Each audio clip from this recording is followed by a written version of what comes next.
Which brings us to the dawn of our story. If only we had died when our brothers died before the Lord. What a way to start off my morning. I walked back into the camp after collecting my morning's manna, only to find the entire assembly surrounding Moses and Aaron, bringing their woes once again. It seemed as if the entire people wanted to chime in on the complaint. Sadly, these murderous murmurings, this mutiny in the air, were not uncommon sounds to be heard. And I was very inclined to head the other direction, go back to my tent, where I knew that those murmurings would diminish. Had I not been caught by Moses' gaze. I looked so tired. That tanned, wrinkled face exhibited the signs of the biting wilderness years endured. His features had been hardened by the scorching wind and searing sun, but his eyes were still as clear as ever, and those eyes communicated to me, here, my friend, had enough of their doubts, had enough of their opposition. His head and shoulders bowed as he leaned upon his staff. It seemed as if this wooden rod was the only thing keeping him on his feet. I doubted whether this weathered man would have the strength to deal with these people, for I know how these complaints hollow him. So I stayed, offering a prayer to Adonai for my friend's endurance.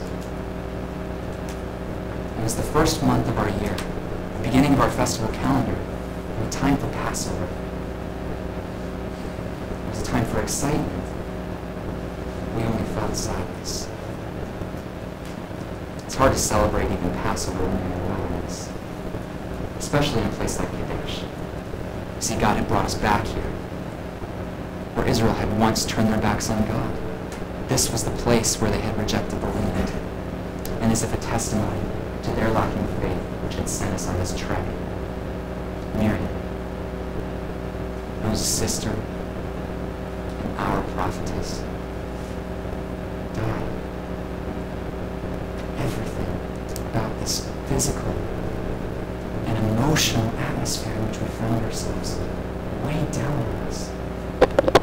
Projected But I think most on Moses. If only we had died when our brothers died before the Lord. Why have you brought us into this wilderness, for us and our flocks to die? Why have you brought us up out of Egypt to this evil place? It is not a place of grain and figs, of vines and pomegranates. There is no water to drink. Looked around my people. It's sad how easily discomfort clouds our memory. Why did you? See, that's where these complaints always go wrong. They're always focused on the wrong subject. Who was it that brought them out of Egypt? And who was it that brought them to this evil place, as they call it? It most certainly wasn't Moses. And if they would remember that the one who had brought them out of Egypt was the same one who had proved his character over and over again in this wilderness. They had mentioned the Lord in their complaint, but they had no awareness of his role. I looked back up at Moses. Just in time to see him leaving the people, his sandaled feet heading off. I pushed my way as best I could through the crowd, seeking to follow. Moses and Aaron were on their way to the tent of meeting, as they had many times before, to seek out the advice, the instruction of God, as I'm sure they were thirsty